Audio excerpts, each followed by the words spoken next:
قال رسول الله صلى الله عليه وسلم لو أنكم تتوكلون على الله حق توكله لرزقكم كما يرزق الطير تغدو خماصا وتروح بطانا رواه الترمذي أو كما قال عليه الصلاة والتسليم. السلام عليكم ورحمة الله وبركاته.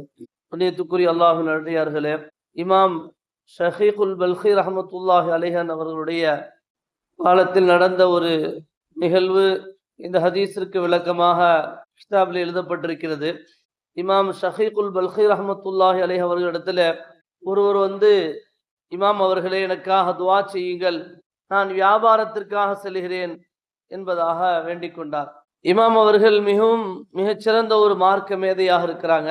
அதனால அவங்களிடத்துல துஆவுக்காக வேண்டிக் கொண்டு செல்ல வேண்டும் என்ற அடிப்படையில் அவர் கேட்கின்றார். அன்பிற்குரியவர்களே, இன்னைக்கு நம்ம ஒரு வியாபாரத்துக்காக ஏதாவது தேவைக்காக போகணும் அப்படின்னா சும்மா ஒரு நாள் அல்லது சில மணி நேரங்கள்ல நம்ம தேவையை முடிச்சுட்டு வந்துடுறோம், அல்லது ஒரு நாள் அல்லது 2 நாள்ல நம்ம திரும்ப வந்துடலாம். ஆனால் அந்த காலத்துல ஒருத்தர் வியாபாரத்துக்கு போறார் அப்படின்னா ஒரு 6 மாசம் கழிச்சு தான் என்ன செய்வார், திரும்ப வீட்டுக்கு வருவார். அந்த அளவிற்கு ரொம்ப தூரம் அவர் பயணம் செய்து வியாபாரத்திற்காக சென்று விட்டு வருவார். அப்படி இமாம் பல்கி ரஹ்மத்துல்லாஹ் அவர்களிடத்துல இப்படி வியாபாரத்துக்காக போறேன்னு ஒருத்தர் என்ன செஞ்சாரு, கேட்டாரு.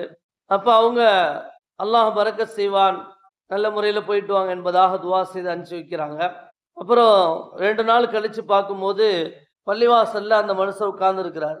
2 நாள் கழிச்சு பார்க்கும்போது பள்ளிவாசல்ல அவர் உட்கார்ந்து இருக்கிறார். இமாம் ஷஹீகுல் பல்கி ரஹ்மத்துல்லாஹ் அவர்களுக்கு ஒரு ஆச்சரியம். வியாபாரத்துக்கு போனா நீண்ட நாட்கள் பல மாதங்கள் கழிச்சு தான் வருவாரு. ஆனா இப்ப இவர் 2 நாள்ல பள்ளியில உட்கார்ந்து இருக்கிறாரு, என்னன்னு தெரியலையே அப்படின்னு ஆச்சரியத்தோட அவர்கிட்ட என்ன செய்யறாங்க, பேசுறாங்க. வியாபாரத்துக்கு போகலையா, எங்க இருக்கிறீங்க அப்படின்னு சொல்லி கேட்குறாங்க. இப்போ அவர் என்ன சொன்னாரு, ஆமா இமாம் அவர்களே, நான் வியாபாரத்துக்கு போனேன், போற வழியில கொஞ்சம் ஓய்வு எடுக்கிறதுக்காக நான் ஒரு மரத்தடியில நான் தங்கினேன். அந்த இடத்துல நான் பார்த்தேன், ஒரு குருவி கூடு இருந்துச்சு. அந்த கூட்டுல வயசான கண்ணு தெரியாத ஒரு முதுமை அடைந்த ஒரு குருவி இருந்துச்சு. அதை நான் பார்த்தேன். அதை நான் பார்த்த உடனே எனக்கு ஒரு ஆச்சரியம், இந்த நிலைமையில இது இருக்குதே, இதுக்கு எப்படி அல்லாஹ் உணவு தரான், அதுக்கு எப்படி உணவு கிடைக்குது பார்க்கலாம் அப்படின்னு சொல்லி நான் என்ன செஞ்சேன், கொஞ்சம் கவனத்தோட பார்த்துட்டே இருந்தேன். இப்போ ஒரு சின்ன சிட்டுக்குருவி தன்னுடைய வாயில தன்னுடைய அழகுல உணவு கொண்டு அந்த கண்ணு தெரியாத அந்த குருவிக்கு உணவு கொடுத்துச்சு. அந்த கண்ணு தெரியாத அந்த குருவி சாப்பிட்டுச்சு. நான் இதை பார்த்தேன். இதை பார்த்த உடனே எனக்கு மனசுல ஒரு ஹதீஸ் ஞாபகத்துக்கு வந்துச்சு. பெருமானார் ஸல்லல்லாஹு அலைஹி வஸல்லம் அவர்கள் சொல்லியிருக்கிறாங்க அல்லவா, யார் அல்லாஹ்வின் மீது லவ் அன்னக்கும் ததவக்கலூன அலல்லாஹி ஹக்க தவக்குலிஹி, அல்லாஹ்வின் மீது எப்படி நம்பிக்கை வைக்க வேண்டுமோ அப்படி நம்பிக்கை வைத்து தவக்குல் வைத்து நீங்கள் இருப்பீர்கள் என்று சொன்னால் லரஸகக்கும் கமா யர்ஸுகுத் தய்ர், பறவைக்கு உணவளிப்பதை போன்று உங்களுக்கும் கொடுப்பான் என்பதாக பெருமானார் ஸல்லல்லாஹு அலைஹி வஸல்லம் அவர்கள் சொல்லியிருக்கிறாங்க. அப்ப இந்த வயதான இந்த கண்ணு தெரியாத இந்த பறவைக்கு ஒரு சின்னஞ்சிறு பறவையின் மூலியமாக உணவு அல்லாஹ் தஆலா கொடுக்கிறான். அப்ப அதே மாதிரி நமக்கு ஏன் அல்லாஹ் கொடுக்க மாட்டான் அப்படின்னு புரிந்து கொண்டேன் அந்த ஹதீஸ. இந்த ஹதீஸ் எனக்கு ஞாபகத்துக்கு வந்துச்சு. அதனால நான் ஏன் வியாபாரத்துக்கு போகணும் அப்படின்னு சொல்லி நான் என்ன செஞ்சிட்டேன், திரும்பி வந்துட்டேன் சொல்லி என்ன செய்யறாரு அந்த மனுஷர் சொல்றேன். இமாம் ஷஹீகுல் பல்கி ரஹ்மத்துல்லாஹி அலைஹி அவர்கள் அவரை பார்த்து சொன்னாங்க, இந்த ஹதீஸுக்குரிய அர்த்தம் இப்படி இல்லப்பா, இந்த ஹதீஸை தப்பா விளங்கிட்டீங்களே அப்படின்னு சொல்லி சொன்னாங்க.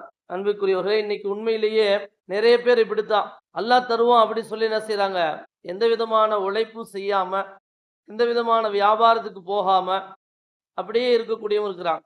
அந்த மாதிரி நம்ம என்ன செய்யக்கூடாது, இருக்கக்கூடாது. அப்படி இருக்கிறது தான் அல்லாஹ் மீது உண்மையான நம்பிக்கை, அப்படி இருக்கிறது தான் ஈமான் அப்படி சொல்லி நம்மள நிறைய பேர் என்ன செய்யறாங்க அப்படின்னு நினைச்சுக்கிறாங்க. உண்மையிலே அப்படி கிடையாது. அந்த ஹதீஸை நம்ம நல்லா கவனிக்கணும். இமாம் ஷஹீகுல் பல்கி ரஹ்மத்துல்லாஹி அவர்கள் அவருக்கு விளக்கம் சொன்னாங்க, ஹதீஸை நீங்க தப்பா விளங்கிட்டீங்க, ஹதீஸுடைய ஒரு வரியைத்தான் நீங்க படிச்சீங்க, ஹதீஸுடைய அடுத்த வரியை நீங்க படிச்சு பாருங்க. ஹதீஸுடைய முதல் வரி என்ன, லவ் அன்னக்கும் தத்தவக்கலூன அலல்லாஹி ஹக்க தவக்குலிஹி லரஸகக்கும் கமா யர்ஸுகுத் தய்ர், பறவைக்கு ரிஸ்க் அளிப்பதை போல உங்களுக்கும் ரிஸ்க் அளிப்பான், உணவளிப்பான் அப்படின்னு நபி ஸல்லல்லாஹு அலைஹி வஸல்லம் சொன்னாங்க. அப்படின்ற இந்த ஹதீஸை நீங்க எடுக்கிறீங்களா இல்லையா? அதே மாதிரி அந்த ஹதீஸுடைய அடுத்த வரியை பாருங்க, தகுது ஹிமாசன் வ தரூஹு பிதானன். அது என்ன செய்து காலையில தன்னுடைய கூட்டை விட்டு வெளியே செல்கிறது, வெறும் வயிற்றோட அது காலையில தன்னுடைய கூட்டிலிருந்து கிளம்புது.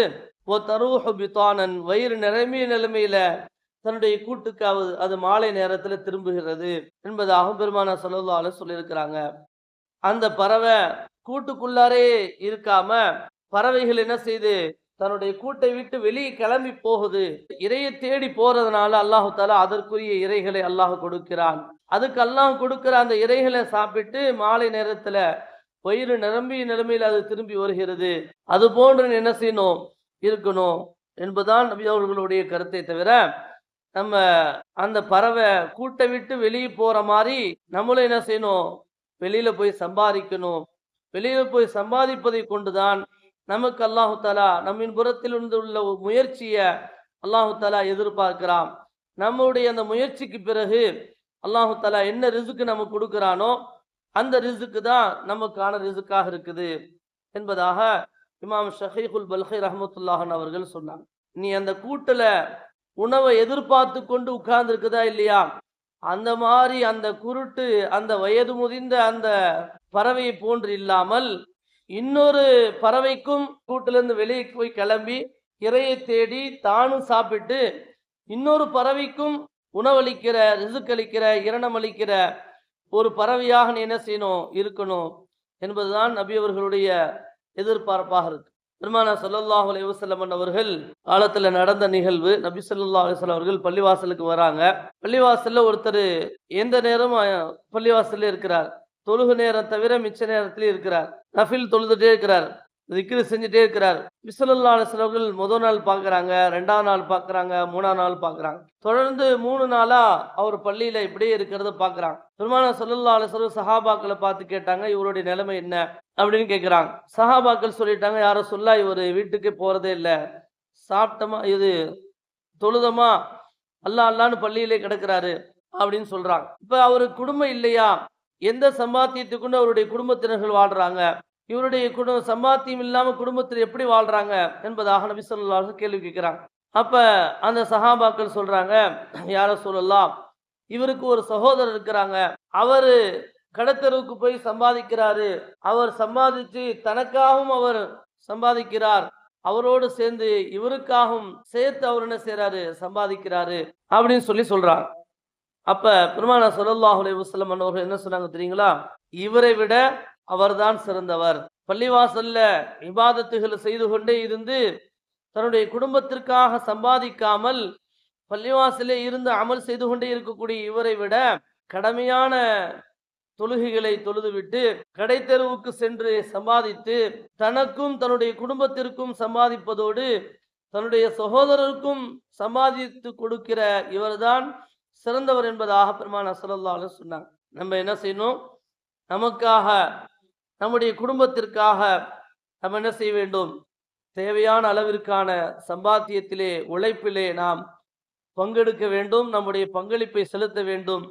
அதை செலுத்தியதற்கு பிறகு அல்லாஹ் என்ன ரிசுக் கொடுக்கின்றானோ அது நமக்கான ரிசுக்காக அல்லாஹ் நமக்கு அளித்த ஒரு இரணமாக நாம் எடுத்துக்கொள்ள வேண்டுமே தவிர அல்லாஹுடைய பள்ளியிலேயே கதியாக நாம் இருந்துவிட்டு எந்த விதமான உழைப்பும் இல்லாமல் அல்லாஹின் மீது நாம் தவக்குல் வைக்கிறேன், அல்லாஹின் மீது நம்பிக்கை வைக்கிறேன் என்பதாக நம்பிக்கை வைப்பது நம்பிக்கை அல்ல. நம்மின் புறத்திலிருந்து உள்ள உழைப்பை நாம் செலுத்தியதற்கு பிறகு அல்லாஹின் மீது நாம் தவக்குல் வைக்க வேண்டும் என்பதுதான் இந்த ஹதீஸுடைய விளக்கமாக இருக்கிறது.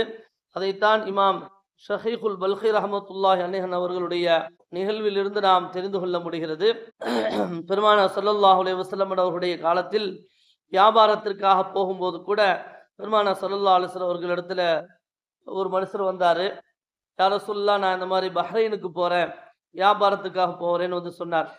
பெருமானார் ஸல்லல்லாஹு அலைஹி வஸல்லம் என்ன செய்யுங்க, என்ன சொன்னாங்க, 2 ரக்காத் தொழுதுட்டு போங்கன்னு சொன்னாங்க. அந்த மாதிரி என்ன செய்யணும், வியாபாரத்துக்காக போகும்போது நம்ம 2 ரக்காத் தொழுது அல்லாஹ்விடத்துல நாம் உதவி தேடி விட்டு நாம் செல்வோம் என்று சொன்னால் நம்முடைய வியாபாரங்கள் நல்ல முறையில் லாபகரமானதாக ஒரு பரக்கத் வாய்ந்ததாக அமையும் என்பது எந்த விதமான சந்தேகம் கிடையாது. பறவைகளுக்கு உணவளிப்பதை போன்று அல்லாஹ் நமக்கு உணவளிக்கின்றான் என்று சொன்னால் அது அல்லாஹின் மீதுள்ள நம்பிக்கை எப்படி பறவைகள் வைக்கிறதோ, அல்லாஹின் மீது நம்பிக்கை வைத்து எப்படி அது வெளிக்கிளம்புகிறதோ, அதுபோன்று நாமும் வெளிக்கிளம்ப வேண்டும், நாமும் உழைக்க வேண்டும், முயற்சிக்க வேண்டும். அடுத்தவர்களிடத்திலே தேவையாகாமல் நம்முடைய உழைப்பின் மூலியமாக நாம் சம்பாதித்து வாழ்கின்ற காலம் வரைக்கும் அடுத்தவர்களிடத்திலே தேவையாகாமல் சாப்பிடுகின்ற பாக்கியத்தை அல்லாஹு ரப்புல் ஆலமீன் நம் அனைவர்களுக்கும் தந்தருவானாக. வாஹிரு தாவானா அனில் ஹம்து